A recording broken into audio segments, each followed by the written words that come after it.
हिमाचल प्रदेश के 10 जिलों में आज जनमंच कार्यक्रम का आयोजन किया जा रहा है। इस कार्यक्रम के जरिए प्रदेश सरकार आम लोगों की समस्याओं को सुनती है और उसका निपटारा भी किया जाता है। मुख्यमंत्री जयराम ठाकुर ने प्रदेश के 10 कैबिनेट मंत्रियों को जिम्मेदारी दी गई है। 10 जिलों की ये जिम्मेदारी उनको दी गई है। प्रदेश के 10 जिलों में जनमंच कार्यक्रम अभी भी जारी है। जनमंच कार्यक्रम में हमीरपुर के बड़सर में सुरेश भारद्वाज, सिरमौर में सुखराम चौधरी, मंडी के धर्मपुर में महेंद्र सिंह ठाकुर, चंबा में सरवीण चौधरी, रोहडू में वीरेंद्र कंवर, ऊना में विक्रम सिंह ठाकुर, सोलन के कसौली में राजीव सैजल, कुल्लू में गोविंद सिंह ठाकुर, बिलासपुर में राजेंद्र गर्ग और कांगड़ा के जयसिंहपुर में राकेश पठानिया ने लोगों की समस्याओं को सुना है। पहले कोरोना और उसके बाद उपचुनाव की वजह से लगी आचार संहिता की वजह से ये सभी चीज रुक गई थी, लेकिन अब ये एक बार फिर से जनमंच एक बार शुरू हो गया। जनमंच कार्यक्रम की गिनती हिमाचल प्रदेश सरकार की महत्वाकांक्षी योजनाओं में होती है। जनमंच कार्यक्रम को लेकर ग्राउंड जीरो पर हमारे सहयोगी मौजूद हैं।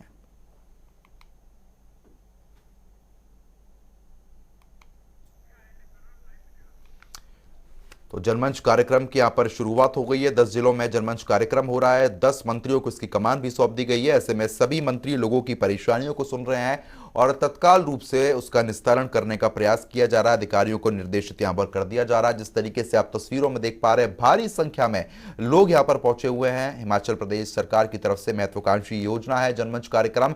ऐसे में हमेशा जनमंच कार्यक्रम का आयोजन किया जाता है, लेकिन कोविड की वजह से यह कार्यक्रम नहीं हो पा रहा था, लेकिन अब इस कार्यक्रम की शुरुआत हो गई है।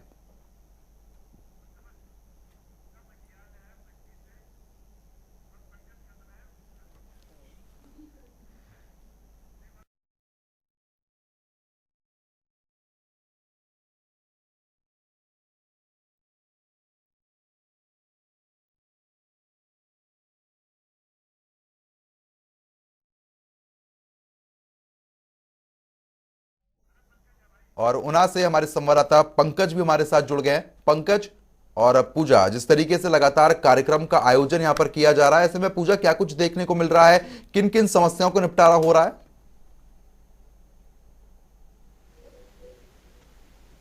जी, आपको बताना चाहेंगे कि जल शक्ति मंत्री जनमंच की क्षेत्र की 12 ग्राम पंचायतों, ग्राम पंचायत सरौन, ग्रोह कोट, डरवा, गढ़वाड़सा, चोडर, इन जो 12 पंचायत है, इसका जो है आज लोकार्पण करेंगे और जो लोगों की हैं इसमें समस्याएं सुनेंगे।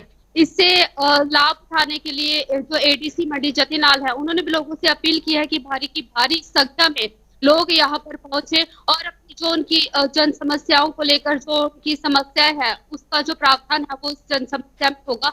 तो लोगों से अपील की जा रही है कि जितने भी लोग हैं भारी से भारी इस जनमंच पे आकर पहुंचे, ताकि जो महेंद्र सिंह वहां पर जनमंच करने जा रहे हैं उसमें लोगों की जो समस्याएं हैं उसका जो है समाधान सही तरीके से हो सके। बिल्कुल, ऐसे में पंकज भी हमारे सहयोगी हमारे साथ बने हुए हैं। पंकज, जिस तरीके से 10 कैबिनेट मंत्रियों को ये जिम्मेदारी यहां पर सौंप दी गई है और ऐसे में जिस तरीके से कार्यक्रम का आयोजन काफी लंबे समय बाद किया जा रहा है, क्योंकि बीच में कोविड काल आ गया था, क्या कुछ देखने को मिल रहा है वहां पर?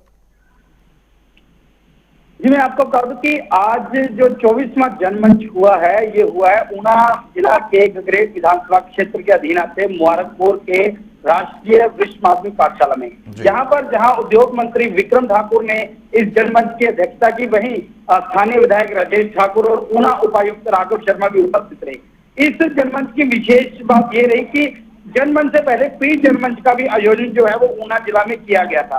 तो उसी को लेकर सबसे पहले मंत्री महोदय ने उनके ऊपर चर्चा की कि जो प्री जनमंच आपने किया है उसमें जो लोगों की समस्याएं आई हैं उसको कितना हल किया है। तो कई मंत्रियों ने, जो मंत्री हैं, उन्होंने अधिकारियों से इस चीज का जवाब तलब किया बीच पब्लिक के। तो कोई अधिकारी जवाब देने में असमर्थ भी वहां पर दिखाई दिए, पर लेकिन जो ये जनमंच हुआ उससे कहीं ना कहीं उन अधिकारियों को आज ये पता लग गया कि अगर विभाग में काम करना है तो आने वाले दिनों में जनमंच से जवाब हमें देना पड़ेगा। तो ये चीज जो है वो साफ तौर पर देखने को मिली और विभाग के अधिकारियों ने अपना जो है डाटा 1 महीने का कि हमने ये समस्याएं सॉल्व की हैं या इन गतिविधियों पे काम किया, तो वो सारी चीजें जनता के बीच में रखी गई। बिल्कुल पंकज, क्योंकि देखिए जिस तरीके से विपक्ष के द्वारा लगातार हमलावर रुख अख्तियार किया जाता है इस योजना को लेकर, लेकिन सरकार इस बात का बार बार जिक्र करती है कि काफी महत्वाकांक्षी योजना है, तो किस तरीके से इसको देखा और समझा जाए?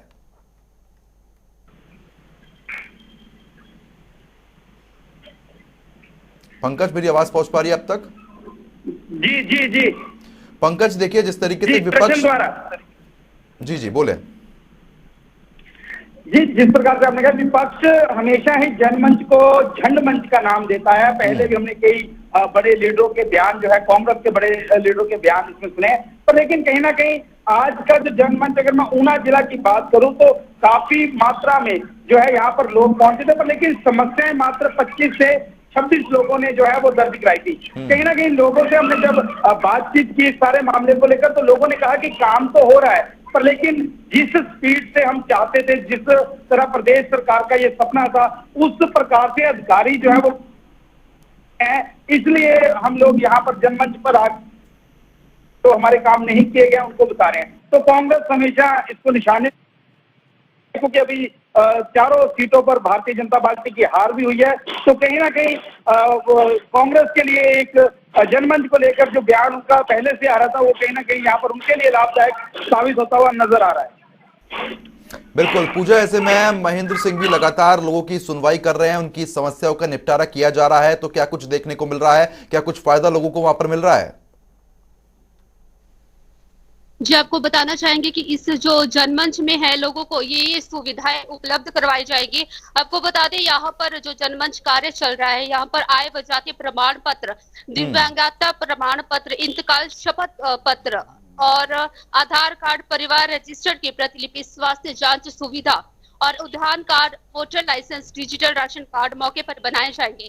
साथ ही यहाँ पर लोगों की सामाजिक सुरक्षा पेंशन, ये जो एक बहुत बड़ा मुद्दा है, लोगों के बीच में हमेशा ही आता रहा है, इसकी भी जो आपको बता दें कि सुरक्षा पेंशन के मामलों में निपटारे किए जाएंगे और इसके अलावा जन समस्याओं का निपटारा भी यहाँ पर किया जाएगा। एडीसी जो मंडी जतिलाल है, उन्होंने बताया कि जनमंच स्थल पर स्वयं सहायता समूह का उत्पादनों की जो प्रदर्शनी भी लगाई गई है, ताकि लोग वहां पर बिक्री कर सके। यहाँ पर काफी तरह के अलग अलग जो स्टॉल्स है वो भी लगाए गए हुए हैं। तो एक काफी जो सरकार द्वारा एक कोशिश है, लोगों की इस तरह से समस्याएं सामने आ रही है, क्योंकि आपको बता दें कि तकरीबन 2 साल तक जो ये कोरोना काल लगा रहा, तो लोगों को भी काफी जो आमदनी का भी एक काफी नुकसान हुआ है, रोजगार लोगों के छीन गए हैं। तो यहाँ पर प्रशासन द्वारा एक अच्छी पहल है कि जिस तरह से स्टॉलों का यहाँ पर इंतजाम किया गया है, वो भी एक लोगों को बेरोजगारी से निपटारा दिलाने में सहायक प्रदान होगी और लोगों को एक अच्छे जो रोजगार के अवसर है वो भी प्रदान किए जाएंगे। बिल्कुल, लेकिन पंकज देखिए, जनमंच का यहाँ पर आयोजन हो रहा है, जनमंच आमजन के लिए किया जा रहा है, तो आमजन क्या कुछ कह रहा है वहां पर? आमजन की जो परेशानी है उसका निस्तारण हो रहा है क्या? जी बिल्कुल, 25 लोगों ने यहाँ पर पंजीकृत किया है। जब था तो तब शुरुआत में देखा जाए तो 200 से 300 लोग जो है वो अपनी समस्याओं को बताते थे। समस्या पंजीकरण कराने में तो कमी जरूर आई है। शायद कुछ लोगों का ये भी विश्वास है कि चाहे जनमंच में समस्या दो, चाहे अधिकारियों को दो, काम तो होना नहीं है। तो ऐसी धारणा के कारण भी हो सकता है कि जनमंच में पंजीकरण के लिए, समस्या के लिए लोग जो है वो कम आ रहे हो। पर लेकिन जो लोग यहाँ पर आ रहे हैं उनका मौके पर ही, जैसे कि उद्योग मंत्री ने निपटारा किया, लगभग 20 लोगों का मौके पर ही उनकी समस्याओं का निपटारा किया है और उनको अधिकारियों द्वारा आश्वासन जो है वो दिया गया कि आपके जो बाकी बच्चे हैं उनका काम भी हम सोमवार से यानी कि कल से शुरू कर देंगे। तो कहीं ना कहीं लोगों को लाभ तो मिल रहा है, पर अब देखना यह है कि आने वाले चुनावों में भारतीय जनता पार्टी जनमंच का कितना लाभ ले सकती है, ये देखने का विषय होगा। चलिए ठीक है पूजा और पंकज, बहुत बहुत शुक्रिया तमाम जानकारी देने के लिए। खबर पर नजर बनाए रखिएगा, आगे भी आपसे अपडेट लेते रहेंगे।